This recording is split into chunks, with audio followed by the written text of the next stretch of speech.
Hi everyone, I'm Lisa. And I'm Nick. And you're listening to It Takes Two, the podcast where two people take usually two movies with the same plot and premise and watch and discuss them. And in this Halloween/Christmas episode, because this is a horror Christmas movie, we've watched 3 movies. Yes, we watched Black Christmas, and Black Christmas. The first Black Christmas came out in 1974, the second one 2006, and the third one came out in 2019. Yeah. I want to start off with thanking everybody who's listened to our podcast this year. And if you enjoy our podcast, please share it with a friend, because our growth statistics this year have been fantastic. And we will keep making this podcast while you keep listening. And I want to thank you all personally. You listening right now, thank you. And a shout out to our listeners in the Netherlands. Yeah, shout out to the Netherlands. Which was number 5. An unexpected number 5 on our top listen locations this year. Who? Because it was New Zealand, Ireland, America, UK. And the Netherlands. You can do it in the Netherlands. Was because America was third, right? Yeah. I think the USA is just the biggest podcast listening audience generally. New Zealand and Ireland make sense because that's where we know a lot of people. So we always tell people about it, even if they don't want to know. Hold them down, make them subscribe. And also then the UK, I guess, just English-speaking country, and we're an English-speaking podcast. Yeah. Yeah, so I was surprised to see the Netherlands, number 5. Most listeners. So thanks to whoever's listening to us in the Netherlands. Yep. Keep sharing it with all your friends. I was going to say, if we do, we'll go on tour to the Netherlands. We can't afford to go on tour to anywhere. We can't afford to do any live shows. That's not where we're at in our podcast journey. But we appreciate you. Rightio. Let's talk about the movies. Yeah. I want to start off in a weird format, which is asking you some questions. Oh yeah, let's go. It's interview time. Interview time, Lisa. Had you seen any of these movies before? Nope. I had not ever seen either of these movies before. Which one did you enjoy the most? 74, 06, 19. God, I don't know. I enjoyed them all for entirely different reasons, I feel like. So that's... like, the 74 one is like proper camp 70s B horror movie. Classic, So, like, it's not a great movie, I wouldn't say, but it's fun to watch from that perspective. We watch a lot of B-grade action movies. It's fun to watch some B-grade horror movies from that time because there was a lot of horror in that period. The 2006 one was mostly like so many people in it who have become big names. Yeah. Some of which were like in their fame already at that point. But like interesting to just be like, oh, and this person's in it, and this person's in it. Yeah, it was very weird. And then the 2019 one was just very schlocky, predictable. It was like over the top, but in a funny way. I don't know if they meant it to be a comedy, but I enjoyed it as one. Fair enough. Yeah, so... I will say I was surprised to learn that the 2019 one was actually written by 2 women, because it felt like a man trying to write what he thought feminism was. Yes.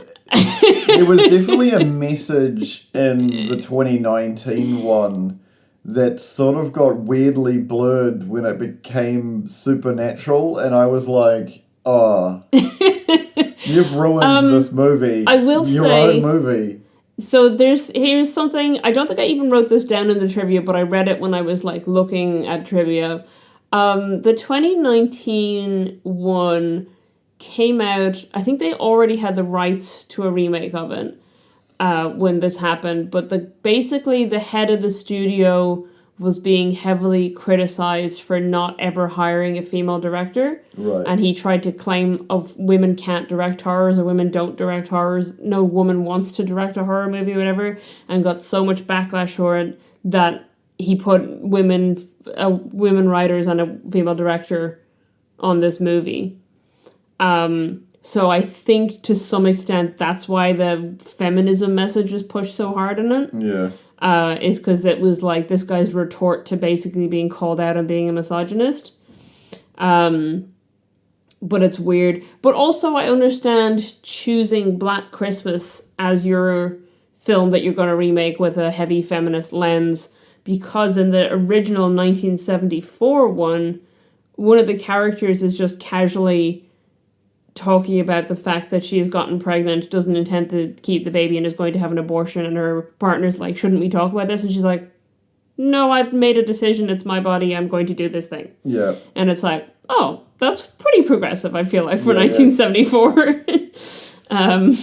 So I understand if you want to make your horror remake feminist, to be like, oh, let's take this one that already had this kind of little bit of feminist messaging in it in the 70s. I will give you, the audience, a overview of what these movies are about. Yeah. They are set in a sorority house, and the victims are all sorority sisters, and it's a deranged male killer. Yeah. They all start off by getting phone calls from a creepy person who's making weird things, and the 74 one is like way more over the top. It's because also obviously like cell phones didn't exist. Yeah, in the 74 one, it's phone calls to the house, and it was one of like many movies in the 70s that were kind of made off this premise that was like a folk tale of at the time of a babysitter who was getting creepy calls, and it was coming from inside the house. Yeah. So there's like multiple movies in the 70s were about basically the same thing. Which then they re-elevated the trope with like Scream and things. Oh yeah. Well, Scream was basically talking about these specific movies. Yeah. But yeah, so it's phone calls from landlines, and it's that the house mother has a separate phone number, so a separate landline phone in her bedroom compared to the phones that are in the rest of the house. In the 2006 one, it's calls on mobile phones, and the calls are coming from the previous victims' mobile phones. That was the last one. No, that was the 2006 one. The 2019 one, it's some app in unmentioned app, and they're getting messages. Like Yip or something. Yip? Yeah. It's not a real Yip or something. Yeah, it's some made up social media app, and they all get weird, creepy messages from a profile that was created that is named after the founder of the university, and the picture is like a bust of him. Yeah. Which is so weird. The first one, the 74 one, is pretty straightforward. They get creepy calls, and then all the girls start getting killed off one at a time until you get the final girl. There are the same tropes in 74 and I keep kind of going to say 06. Yeah, 06 is right. Of the... If you've seen Cabin in the Woods, you understand of what the archetypes of the characters in horror movies. You've got the jock, you've got the stoner, the fool, the virgin, the whore. Like, that's like the standard like tropes, and they've sort of like combined them into this, but having all female, which is fascinating because like in the 74 one you get I don't know if she was a future Lois Lane. Because she definitely Margot played Kidder. Yeah, I don't know if she played it what movie, 74, when did she play Superman? Oh yeah, so it was 4 years later she was playing Lois Lane. Yeah. Who plays the like absolute drunk. Yeah. She is constantly drinking. The house mother in the 74 one is hilarious because she has just riddled the house with like just booze everywhere, and hidden. She's like, they're all like, oh, go do something, and she's like, yeah, sure, and like rummages around her closet trying to look for booze. Yeah, that whole scene where she got half dressed and put makeup on one side was just absolutely bananas. They've done that again in 06 where you get the same sort of archetypes. And also the house mother in the 06 one is played by one of the actresses who played one of the sorority girls in the 74 one, which was a nice little nod. And then, the 2019 one, as you said, sort of had more of a feminist like lens to it in a way where I feel like the writer and the director kind of went, this, I'm going to take this story, I'm going to make it about female empowerment and female, like, what the real horrors in real life are for women. And then they turn it supernatural for no reason. Yeah, and it just kind of ruins the entire premise of the movie. Let's talk about the killers, because it's not the band, the slasher murderers in this movie. I like their first album, Hot Fuss. Yeah. The first one is one of the boyfriends. No, it's not. Isn't it? I thought it was the guy from 2001: A Space Odyssey. No! Did you miss the whole point of the movie? Possibly. It's Billy. It's the same. The murder is the same in the 74 one and the 06 one. What? But it's this guy Billy. At the very beginning, he crawls into the attic space, and the end of the movie is that she has become convinced, even though she figured out the alibi for her boyfriend. He creeps her out and she gets scared by him and she kills him in self-defense thinking he's the killer. Right. The police put her up in her bed and take away his body and the bodies of the girls that they found in their beds, and they're like, case solved. And then it pans up and the real killer is still in the attic with other two bodies that were never found. So it's left ambiguous that, like, the police are like, oh, well, at least it's all solved, and, you know, we've got the guy who was murdering him and he's dead now, and they're leaving thinking case closed. And they're leaving her in the bed, unconscious, directly below the actual killer. Because there's a lot of weirdness in that movie, and because we watched 3 of them in a row over 3 nights, they've all kind of blended into one continuous globby mess in my brain. No, so the whole thing is that, like, you're kind of led to believe maybe it could be him the whole time. I've forgotten his name. I was going to say Peter. That might be his name. I don't remember. He wants the the doors open hell. That's all I remember. Yeah, Peter. It is Peter. So you're kind of thinking maybe it's Peter, maybe it's not Peter, and she has the revelation Peter was with her one of the times the calls came through. Right. So he couldn't have been making the calls. The second movie really goes into Billy, who's like the previous owner of the house. He was kept in there. The mother's boyfriend murdered the husband. No, they both murdered the husband. He was locked in the attic. And he witnessed his murder. He witnessed his father being murdered. Yeah, and then has an incest baby with his mum. Yeah. And he's also yellow. Yeah, he's jaundiced, I guess. Yeah, but he's like, it reminds me of the Yellow Man from Sin City. Yeah. And he escapes from a mental institution. Yeah. And he's obsessed with Christmas, and he just wants to be in his house for Christmas. Yeah. And he shows love through killing because he saw his dad get killed, apparently. I don't know. There are so many eyeball eating moments. Yeah, there's a lot of weird eyeball stuff. Yeah, if you like eyeballs, in or out of people's heads, I recommend the 06 one. Also, like, this is a big spoiler, but you probably don't care about these movies anyway. It's revealed towards the end of the 06 one that Billy's incest baby sister daughter is his accomplice, and they're doing the Scream thing of there being 2 killers in the house. Which is how she's killing people in the house while he hasn't gotten there yet. Yeah. But, like, we both saw that coming, but thought that it was going to be revealed that one of the sorority girls was actually the sister. Yeah, yeah. And then it was like, oh no, there she is and she's dead. And then it was just like some weird creepy lady who had never been seen before, and then suddenly was crawling around in the inners of the walls. But then in the big spoilers again, in the 2019 one, they did make one of the sorority girls an accomplice to the murders. Yeah. So they did what we thought they were going to do in the 2006 one. The true victim, or the true enemy of the feminist movement, the insiders who are working with the men.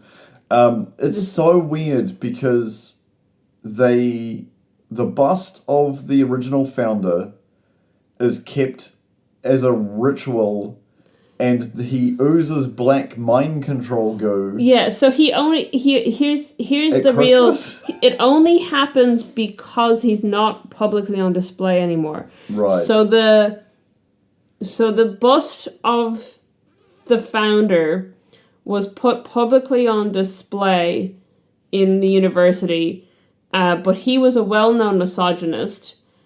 Secretly, he was also like a master of the dark arts, apparently. Of course. And concerned that women were going to try and take over and needed to be put in their place.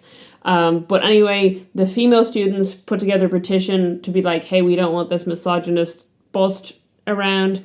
Slave owner in the north. Yeah. Slave owner in the north, and racist and sexist and blah blah blah. So they win that, and then his bus just gets put into this like secret room in a frat house, and then because of that, it triggers this whole event where he releases his mind control goo because he had imbued the statue of himself with this power to be unleashed when women started to gain control.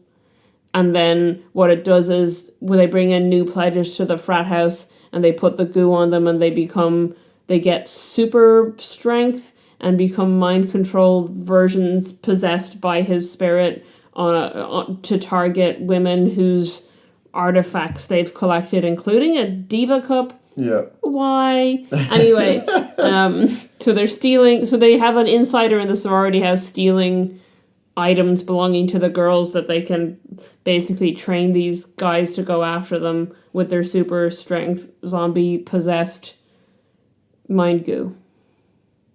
It's pretty much the And you can see how you get there from, one of the original slashers that's just a guy in a house killing some ladies. Yeah. It's sort of like escalated. For every version, it's sort of escalated of like how believable, deranged person in your roof, that's fine. Yeah, just a guy who climbed into this building and started killing people. Versus brother, sister, incest, daughter, dad, eating eyeballs. Escaping from a mental institution at Christmas so that he can go back to his childhood home and kill anyone who's in it. Yeah. Sure. And then mind control, anti-feminist goo. Yeah. And Carriolas. Yeah. He plays such great, ridiculously over-the-top villains. I asked you during watching this, had you seen Ella Enchanted? Because he kind of reminded me of his character in that. Because in that, I'm just like, this guy's in a different movie to everyone else. Yeah. Whereas in this, that's what was needed for the mind control goo guy, I guess. Yeah. That he plays like a professor who is passing down the knowledge of the mind control goo. Yeah, problematic professor. Yeah, problematic professor, and he's big mad because they want to get him kicked off the faculty, I guess, for being a misogynist. Yeah. Or get his curriculum changed because he only teaches old white men. I don't know. Yeah, it's like a classics class. Yeah. It also, the whole movie opens with like a weird quote about supernatural powers that I was like, how's that related? Yeah, I was like, what's this got to do with anything? And then you're like, oh, okay. Yeah. So they all start with like a girl going missing, or a girl who's supposed to be picked up by someone or whatever, or go meet someone. So everyone thinks she's gone, but then that person is like, hey, she never came to meet me. And that's kind of like the instigator. The thing that annoyed me the most about this movie is, for the first time in 3 movies about the same thing, Yeah.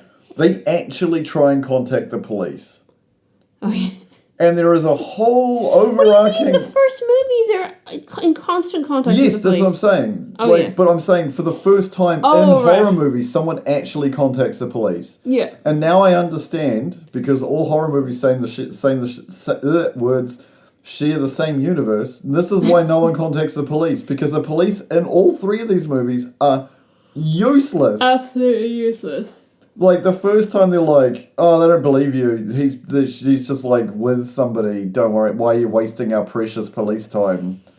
And I will say that, like, in the original 1974 version, it's really just one incompetent policeman. Yeah. And then when they get, like, the higher-up detective on the case, and he's like, what are you doing, incompetent policeman? And then, like, he's actually pretty decent at looking into it. Yeah.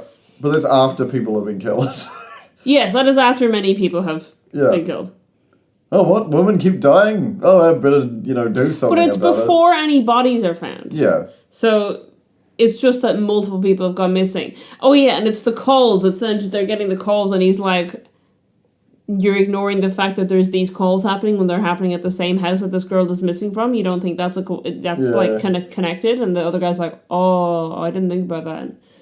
And he's like, take it seriously. Yeah, it is very much the trope of no one ever calls the police in the horror movies. Yeah. And then this horror movie, they actually call the police. And In the third one, it's only campus security. Yeah, and what's ridiculous is, at one point, someone calls 911, and what 911 does is they call the campus security. Yeah. What the hell's that about? Also, like, here's a genuine question for our US listeners. Do colleges in America just have, like, hospitals and police things at them? Because, like, But it wasn't in America. It was filmed in Otago. Oh, yeah, that's true. That's true. The third one is filmed in the University of Otago in Dunedin, in New Zealand. And the first two are both in Canada. Yeah. Okay, so North American... Because I think the one that's filmed in Dunedin is still set in North America. Yeah. I don't know if it's supposed to be set in the United States or Canada. But, okay, United States and Canada, listeners from those areas, do your universities or your colleges have hospitals and police stations on them? Because the campus, I think he's campus police. I don't think he's campus security. I think he's an actual police officer in a police office on campus. Right. And also, I think it's the second one that they all go to the university hospital. Right. When they're in hospital, it's the university hospital on campus. Yeah, because why would you take crazy to me? Take victims away from an at-large killer by only moving them like a couple of 100 meters down the road. And I think when we did Happy Death Day, if my memory serves me correct, that was also a hospital on campus. Yeah, but I think there was a medical university. Yeah, okay, that's fair. Because it's like a university around learning to being a doctor. Yeah. I don't know, it was just weird. It's just weird to me that's a thing. They're weird movies. I know, but that's my question is, are these just weird movies being weird? Or do a lot of universities and colleges in the United States and Canada have hospitals and police on site? I want our listeners to let me know. Let me know in the comments on whatever platform you're on. Get in the comments. Or on our Discord. The link is in our description. And on our website, it takes2.co.nz. Yes. There's a show notes if you're listening on a podcatcher. Yeah. I don't even know where to go. It's such, like, all three of these movies are such a mess. Yeah. Because you have that, like, very promising young woman moment in the beginning of the movie where Imogen Pope's character was sexually assaulted, and then the girls get together because the guy who sexually assaulted that no one believes did it, no one believes her, is like there, so they sing a song about like sexual assault. Yeah. And then that's the reason they reckon they're getting targeted for the murder, even though like all this stuff was happening in the background, and I think people had already been killed at that point. Yeah, a couple of people had already... At least one person had already been killed. I think 2 people. Yeah. And then also, like, all of their items had been taken. Yeah, previously. And also, before they sang the song, she saw them putting the goo on the new pledge's head. So that stuff was already in the works. The second one, 06. Yeah. The whole hive mind... Because there's like multiple cuts to like Billy's backstory, yeah, and the weird like you have to give you get a secret Santa and you have to give Billy a present. That's so weird to me. And it's like and it's so funny to me because like America, from where you're from, not obviously New Zealand. New Zealand is an outlier, but like Ireland is incredibly old. The UK is old. Europe is old. And it's like, oh my god, we've got this tradition about giving the guy who, like, was born in this house who was a murderer a present. Yeah. It was like 30 years ago. Like, this is not a tradition. This is just like a sick, weird, like, and traditions the much older sister, one of the girls showed up, she's like, oh, you're still giving Billy a present? Yeah. It's like, what's happening right now? It was 30 years. Like, this is not long enough for it to be, like, some sort of weird legend. Like, that's in bad taste. Like... Yeah, the guy is still in the mental hospital. Yeah, exactly. They could have, like, at least sent the gift to the mental institution where he was. Like, they could have been like, hey, look, you were abused and you saw some screwed up stuff as a child. We live in your house. Because they do it as... Actually do something nice. It's not to give him a gift. They say it's a superstition thing. It's to ward off his spirit from coming to them. As if to imply that the fact that Mary Elizabeth Winstead did not buy the gift this year is the reason that all this happens. But... he's alive. Yeah. And he's in a sanitarium or whatever. Like, it's not... his spirit hasn't come to them. There's nothing supernatural happening. And I don't think he had visitation, so I don't know how his daughter sister also, like, hive-minded this was the year he was going to escape. Yeah, because apparently he tries to escape every Christmas. Year. Yeah. And then she's just, like, waiting... she's just, like, living in the attic, I guess. Yeah. But then... or living in the walls. But then she starts killing before he escapes. Yeah. So how did she know that year he was going to escape? Incest hive mind. It doesn't make any sense. It's super weird. The fact that he's, like, yellow. Yeah. And, like... Because I think it's supposed to be jaundice, but he's just, like bright yellow. Yeah. He's a yellow man. It's really weird. So some of the backstory for Billy was what the original writer-director had in his mind as the backstory for Billy in the first one. He just didn't put any of it in the film. Of course. He was friends with the guy who made the first remake. And then that guy was like, oh, I'm going to use his ideas for the backstory and, like, actually incorporate it. And then he hated it so much. Or I think it was just that it didn't do well. Yeah. Or it didn't come to... There was a lot of weird stuff about the 2006 remake where a lot of stuff got added that the director and the writers didn't want in it. And it was because of the Weinsteins. Right. That they kept insisting on making it more gory and adding weird shit to it. So a lot of the weirdness of that 2006 one actually comes from the Weinsteins. But then the guy who made the original film was so kind of annoyed by the situation that he decided he was going to make a sequel to the original after the remake was made. Yeah. But then he died. Jesus. So he didn't do it. So that's a whole thing. Yeah, because, like, the motivation of the killer in the first one is sort of lost. The motivation of the killer in the third one is also lost. But, like, the motivation of the killer in the second one and the 06 one is kind of not justified, but, like, you know, it's kind of relevant. Yeah. Just like, very, very strange. And the phone call thing that links all three of these, like, well, it's not phone calls in the third one, it's just, like, WhatsApp messages. But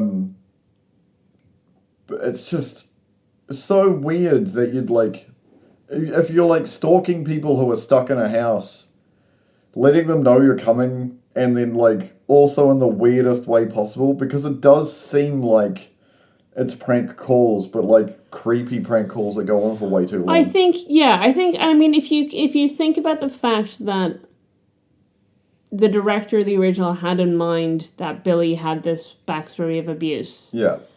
You can see that this is someone who has suffered a lot of abuse and his mind is, like, broken. Yeah. And that's why he's having these episodes where he's reliving his trauma over the phone and he's doing, like, the voices of his mother and his, and his sister or whatever. But it is weird that he's just, like, calling them.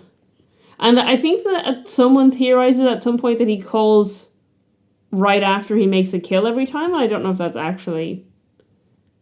if that actually adds up or not. I would say we would find that out the next time we watch this movie, but I don't think I want to watch it. I certainly don't want to watch it again. There's been a difference between most of the episodes we've done and this episode, and so I don't want to watch these movies again. Oh, I was looking up the boys on the couch, I can see him, sorry. I was looking up the original director, Bob Clark, because I thought I had read that he was, that he had died in a car crash, and that's correct, he had died in a car crash, but I didn't realize his son was killed in the crash with him as well. Oh, that's sad. That's very, very sad. So he was 67, his son was 22. Here's a fun fact about the guy who made Black Christmas. I can't remember, did he write and I think he wrote and directed it? Bob Clark. No, it was written by Rob. Oh yeah, no, he didn't write it. Yeah. So he produced and directed it. The other film that he's probably best known for, which he did write and direct, is A Christmas Story. Okay. Which was like 6 years. Oh no, like 9 years later. And Porky's, which is weird, but okay. So I love that he made this movie, and then he went on to make A Christmas Story, which is known as like a very classic Christmas film at this point. It's like, oh, okay, these are your two big Christmas movies. What the hell is Super Babies? Sorry, I'm just going through a slate. I don't know what Super Babies is. Yeah, these movies are weird. Yeah, they really are. I would say I probably do recommend watching the first one. Because I think it's because, like, as far as I'm aware, this is our first time watching it, but it was one I've heard of. Yeah. I think it is like a cult classic, and it is like one of the very first slasher films. Yeah. And a lot of horror tropes come from this. For example, this isn't just a trope example. There is a film that only got made because the person who went on to make it was so heavily inspired by this film, and that film is Halloween. Yeah. So John Carpenter was so inspired by Black Christmas that he made Halloween, which obviously became such a huge franchise. Yeah. But wouldn't have existed without the original Black Christmas being made. So, yeah, I think it is a precursor to a lot of horror films that people know and love. Like, as we already mentioned, it's very clearly referenced in Scream. Yeah.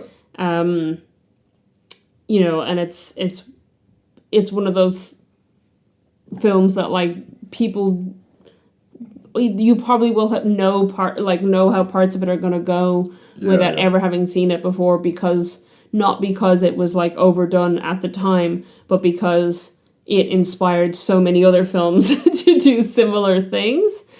So I definitely think the first one is worth watching. The second one, no, not so much. I think it's interesting just based on the amount of I mean, we mentioned that there was like a big cast. I'll list some names of people who are in this. Michelle Trachtenberg, Mary Elizabeth Winstead, Lacey Chabert, Katie Cassidy, Andrea Martin, who was the one who was in the previous one as well. Like, there's some decent names in this movie. Yeah. I remember I had said to you that there were some big names, and then as they all popped up, you're like, what the hell? What the heck? Yeah. And it was like, yep, there they all are, just sitting on couches. The original one,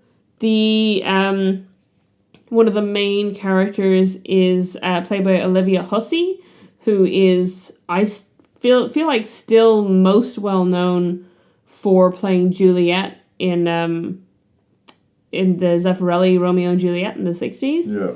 I think she's been in loads of things since, but that is something that, like, her face will be very recognizable to people from if they've ever seen that Romeo and Juliet or seen any, like, clips or images from it. Yeah, because that was, you know, she was kind of the iconic Juliet. Like, I watched that in school. Yeah. I think a lot of people who would have studied Romeo and Juliet, if they watched one in school, it would have been that one. And obviously, Keir Dullea, who played Dave in Dave Bowman in 2001: A Space Odyssey, is in it. You had Margot Kidder. Yeah. There's some decent names in that as well. I think Carrie Elwes and Imogen Poots are the only kind of big names in the more recent one. Yeah, I was trying to... I remember going through when the movie ended and going through the cast. Yeah. Because I thought Caleb Earlbert Hardy, whatever it is, sorry, I can't pronounce his name. Eberhardt. Eberhardt, yeah. Was the same guy who was in... I can't remember the name of the movie. We saw it ages ago, and I cannot remember what was it about? I genuinely don't remember. I was like, he looks so familiar, it's bugging me. But he doesn't even have a profile on Landon. Doesn't even have a profile on the Wikipedia page I'm looking at now. Oh, he's on iMDb. Yeah. But I don't know. He was in Judas and the Black Messiah, so that's something we've seen him in. Yeah, that must be it. Yeah, that'd be something that you at least have seen his face in. I think that's the only thing on here really that I would even potentially know him from. Yeah. Maybe. So do we want to get on to trivia already, or is there more you want to say about these movies? I think that these are a very interesting attempt to sort of bridge that November, because November is a weird month. Because in October, as movie people, I'm assuming you're a movie person, listener, because you're here listening to a podcast about two movies with the same plot or premise. It's very interesting because, like October, you're like, yeah, let's watch horror movies. What movies haven't we seen? What movies have we seen? What's a classic? For us, me and Lisa, we have like a ritual every year since I think we've been living together. We've watched Home Alone 2, Jungle All the Way. During actual Christmas period, when we do get time off together, we will be watching Lord of the Rings Extended Edition in a row in singular day. It's a great time to sort of like have that sort of, I don't know, it's almost like a ritual for us now. Mm-hmm. To the point where last year I made food equal to what we were watching on screen. Yeah, it was great. A lot of bread was consumed that day. I made fresh focaccia. Because actual lamnus bread, because there are people who make recipes for it. Yeah, it's basically hardtack. Yeah, it's basically hardtack. We're like, we'll take some liberties. Yeah. And it's very difficult to find movies that sort of feel like Christmas but also feel like Halloween that isn't Nightmare Before Christmas. Or like Gremlins, yeah, which is a movie I could talk about for hours, which we have.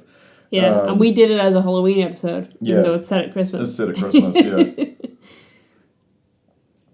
Like, as we roll into December of a the end of the year, end of a weird 5 years, I think it's nice to sit back and watch sort of like a nice November movie, even though this episode is a December episode.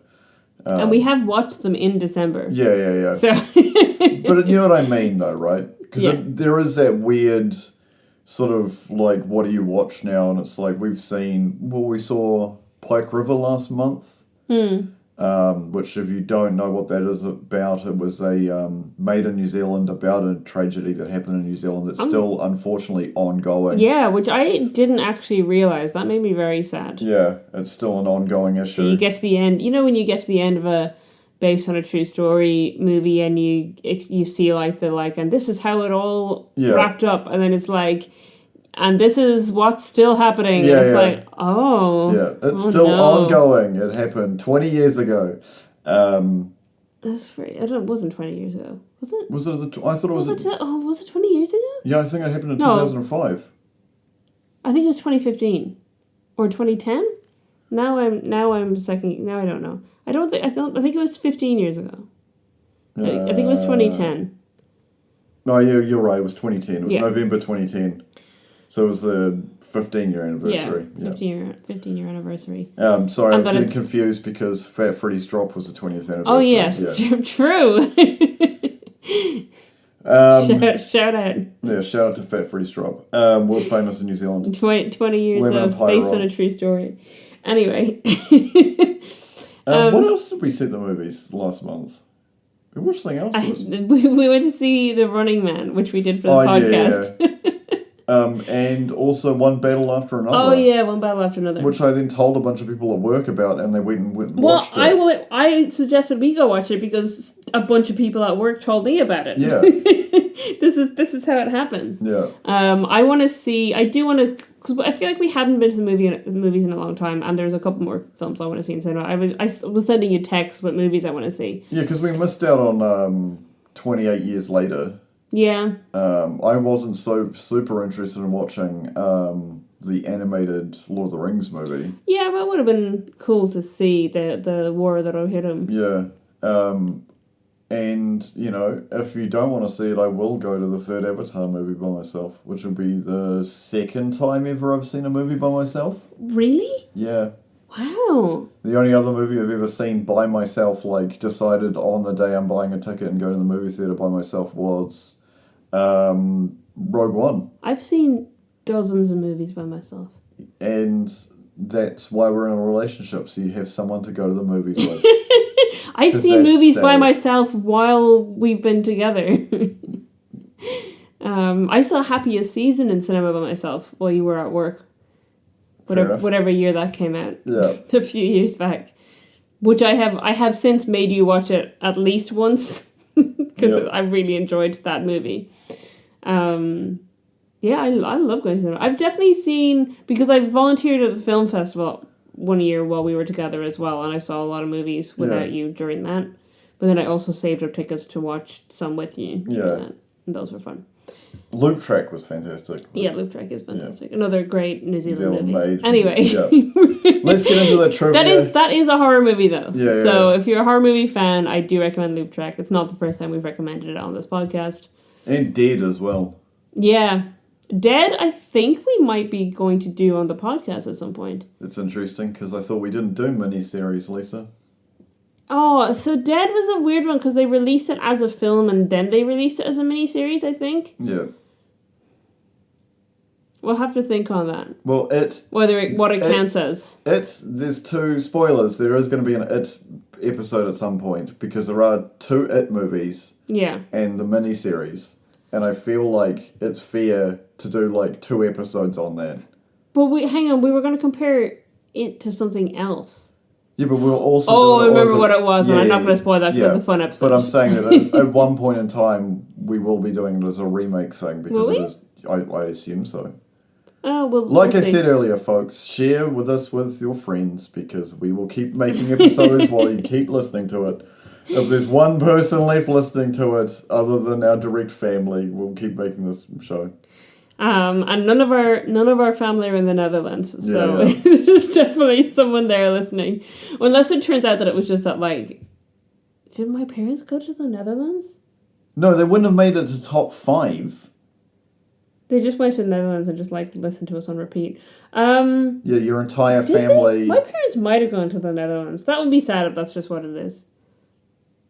It turns out it was just that my parents listened to us. Just your mum listening to our podcast on repeat. Just like she was on holiday, so she saved up a bunch of episodes. I don't know. She could tell me. Yeah. And Mum, if you're gonna do that, go to Antarctica. Yeah. It's only 60,000 New Zealand dollars per person. Just someone. That's only like 30,000 euro. Listen to us in Antarctica. And you have to get to Chile or whatever. Oh, you can go from New Zealand. I thought the one we were looking at went from Chile. No, the $60,000 one goes from New Zealand. It goes from Christchurch, doesn't it? Yeah. Or Dunedin, maybe? One or the other. Somewhere on the South Island. There's also some that go from Tasmania, I think, or maybe Adelaide. I don't know.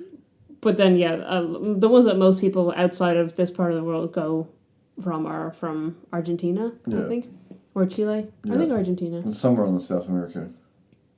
Anyway, we'll get on to some trivia. Let's talk about the movies for a bit.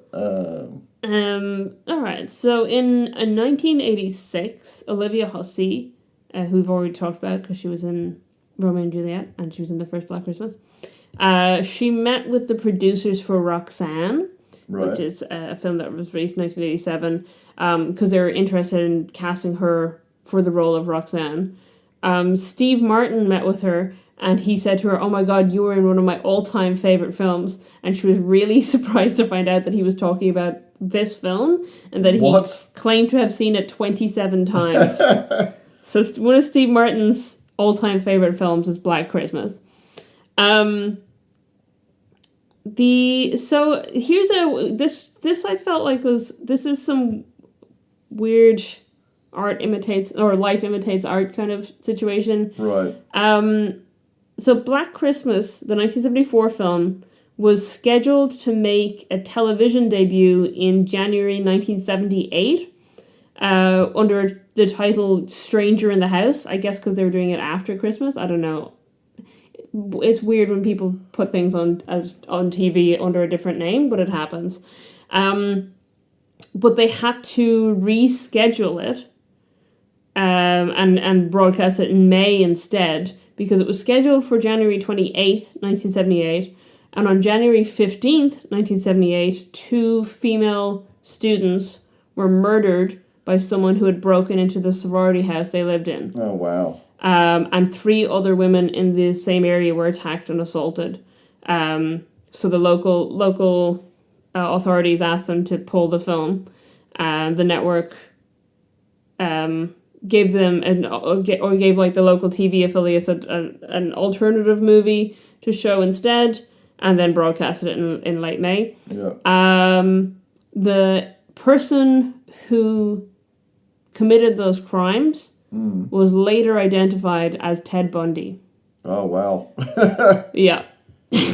So that's terrifying. Imagine you go to release your movie about a killer breaking into a sorority house and killing girls, and then when you're about to, like a week before or 2 weeks before you're due to release it, a serial killer breaks into a sorority house and starts killing girls. Horrible. Yeah, I mentioned this, that it's regarded as one of the first ever slasher films, and it inspired Halloween.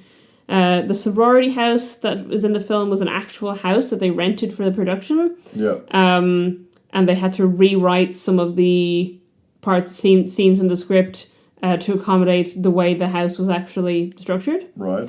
And it's still a popular tourist attraction to this date. That's funny. And also, it had, when they rented it initially, it had old wallpaper and chip paint. So the production designers had to repaint every wall and replace the wallpaper. Yep. And it was picked mainly because Bob Clark really liked the staircase in it. Yep. He thought it was ominous, and he liked that you could have the person on the phone and see someone's feet coming down the stairs without being able to see who it was. So you didn't know, is it the killer or is it someone coming down? So I thought that was cool that like this house was chosen specifically for this one element that would work really well with the concept of the movie. And then this is as I mentioned, although the audience never finds out anything about the killer, or even if his name really is Billy, even though he identifies himself as Billy on the phone, Bob Clark had written out a backstory for him. He was abused as a child and eventually killed his parents. He has a little sister named Agnes. He tried to kill her, but she escaped, leading Billy to dislike girls. Right. And that was then incorporated but changed a little bit for the 2006 one. The 2006 movie, as I mentioned, after the film had a critical and financial failure, Bob Clark started working on a sequel to the original with himself as director, and he had actually gotten Olivia Hussey to agree to reprise her role, and also John Saxon, who played Lieutenant Fuller. Yeah. And it was going to be that Jess, Olivia Hussey's character, was going to be the new house mother of a sorority house. And then, unfortunately, Bob Clark passed away, and it never happened. In the 2006 one, all of the female actors or the actresses did their own stunts, which I thought was cool. That's cool. Glen Morgan reportedly clashed a lot with Harvey and Bob Weinstein because of their insistence that the film be more gory, which he didn't approve of. One of the things that they forced him to shoehorn into the script, or into the film that wasn't in the script, was Billy making cookies out of his mother's flesh. Yeah, that whole sequence was super weird. Yeah. Glenn Morgan disowned the film. Someone asked, was he happy with the end results of the film? He said, no way, and it's schizophrenic because Bob Weinstein came in and urinated on it.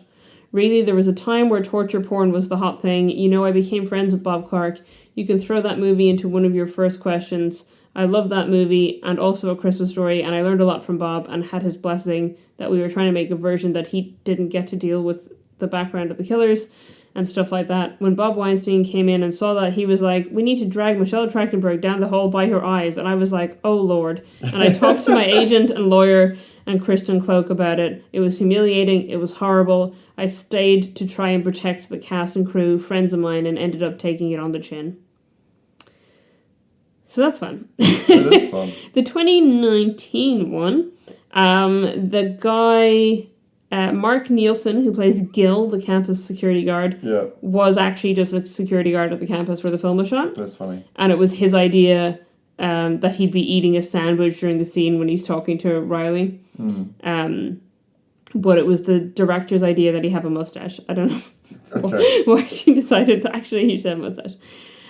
This is the first Black Christmas movie not filmed in Canada. Instead, as we mentioned, production was set in New Zealand. Yeah. And...